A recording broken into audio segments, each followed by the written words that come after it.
1999, Line 6 released the DL4 delay pedal modeler, the legendary pedal, that everybody and their mother seemed to have at one point in their lives.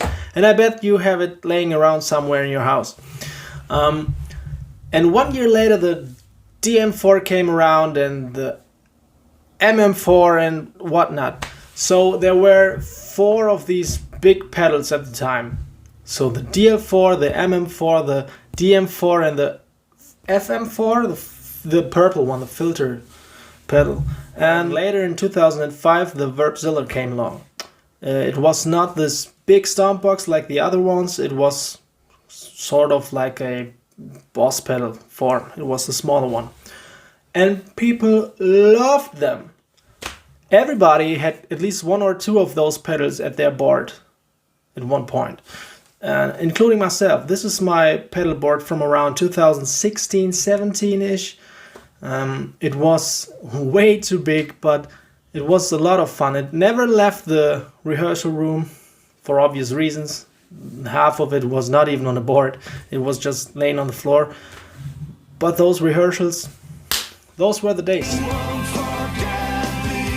So the idea behind those big stomp boxes at the time was that you'd have very famous and popular guitar effects in one unit. For example, you had the blue one, then you had, for example, a CE1 chorus or an MXR flanger, and so on and so forth. The green one, the delay, the DL4 gave you it gave you multiple delays. You had digital, you had a EHX, Memory Man, and stuff like that. And that was very cool at the time. But also, if you'd had all of those 4 pedals on one board, it was huge. And that was a bit of a problem.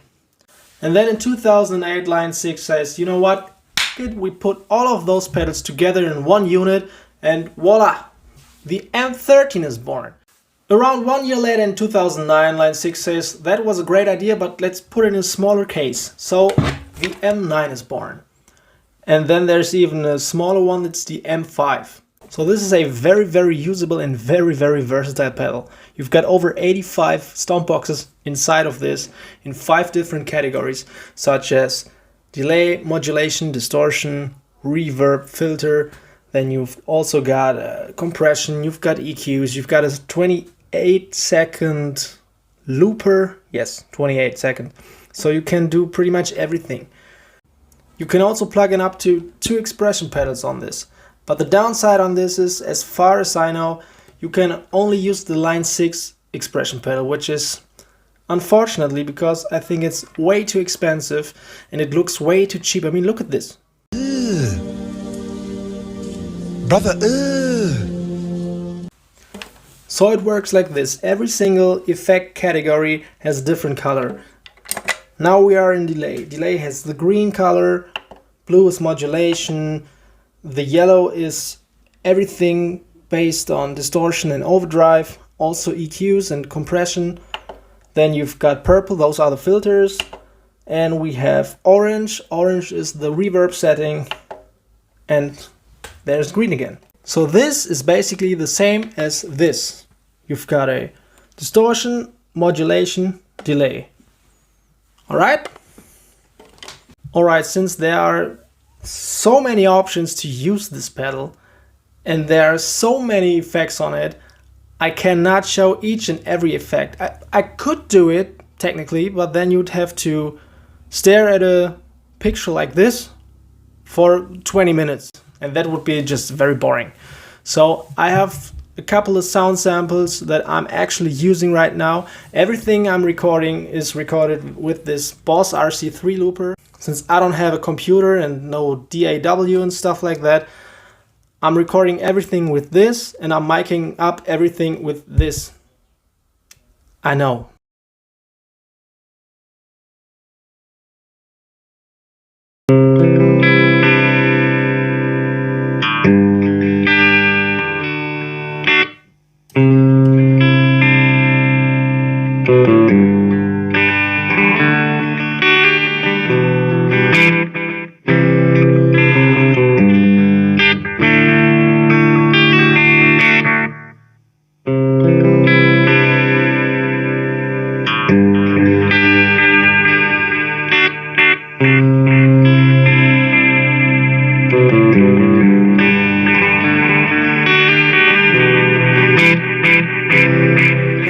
on I'm using a slightly overdriven sound with reverb and a EHX memory man.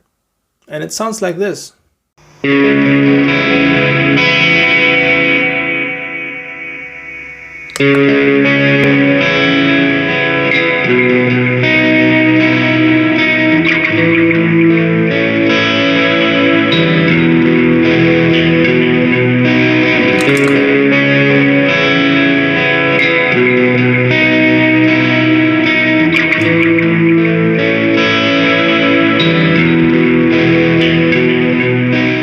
Okay, now why not using the line 6 distortion?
The filter section is kind of tricky for me to demonstrate because I'm not a filter user. Most of the time I just don't know what to do with them.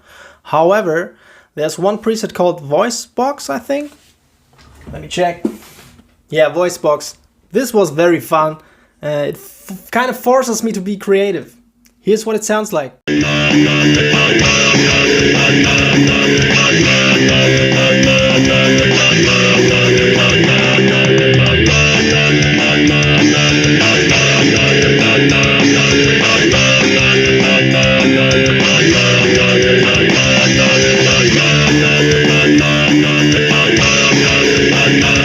And there's another one called Au revoir.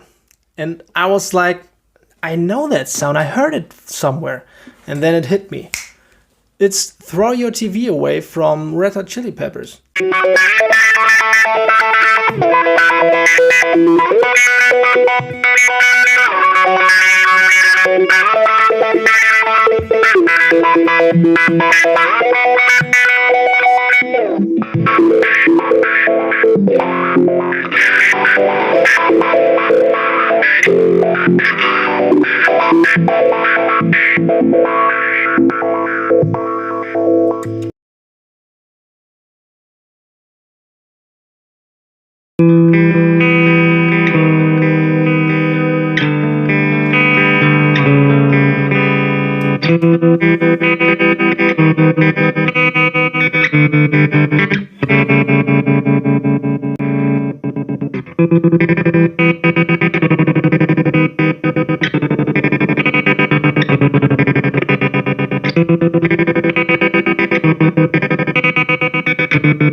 Okay, but why am I reviewing a 15-year-old guitar effects unit? Simply due to the fact that this thing still holds up to this day. It offers everything that I could ever wish for and even more. You can use up to 3 of those effects simultaneously, and it just sounds great in my setup. I'm not playing this on its own, but even if I would, if this was the only pedal that I could ever own for the rest of my life, I would be a very happy bunny, because it has everything I need. But the cool thing about this is you can expand your pedal board with it. This is sort of the brain of my pedal board. You know, I'm frequently using the EQ section, I'm using delays and reverbs for everything, and it's just a very cool pedal. You can get this for around 200 to 300 bucks at the moment here in Germany. I don't know about your country. And why should I buy anything that's newer? I want to make this clear. I'm not here to judge anybody who's buying crazy expensive gear. If you have the money and that's what makes you happy, then go for it. It's fine. Do it. Do it! But why would you want to spend 400, 500, 600 bucks for example, a delay pedal? What's the point? Yeah, it's the newest one. It sounds so great. It's a delay pedal. I don't get the pedal market these days. These days, I'm 31 years old. These days. But how often do you want to recreate the same effect over and over again? But yeah, that's the newest delay. It sounds great. What does this thing exactly do? It delays your guitar signal. And also you can tweak it, you know, you can set up the delay, how long you want to hear it, how often the repeats are. Okay, cool. So, like this one? This is an old piece of garbage. It doesn't sound good at all. It is way too cheap, and also it is made in China. You have to spend way more if you want to become a serious musician. And I didn't even make that up. This was an actual conversation that I had. Anyway, this was the Line 6 M9 for you. I hope you liked the video, and I guess I see you in the next one. Take care.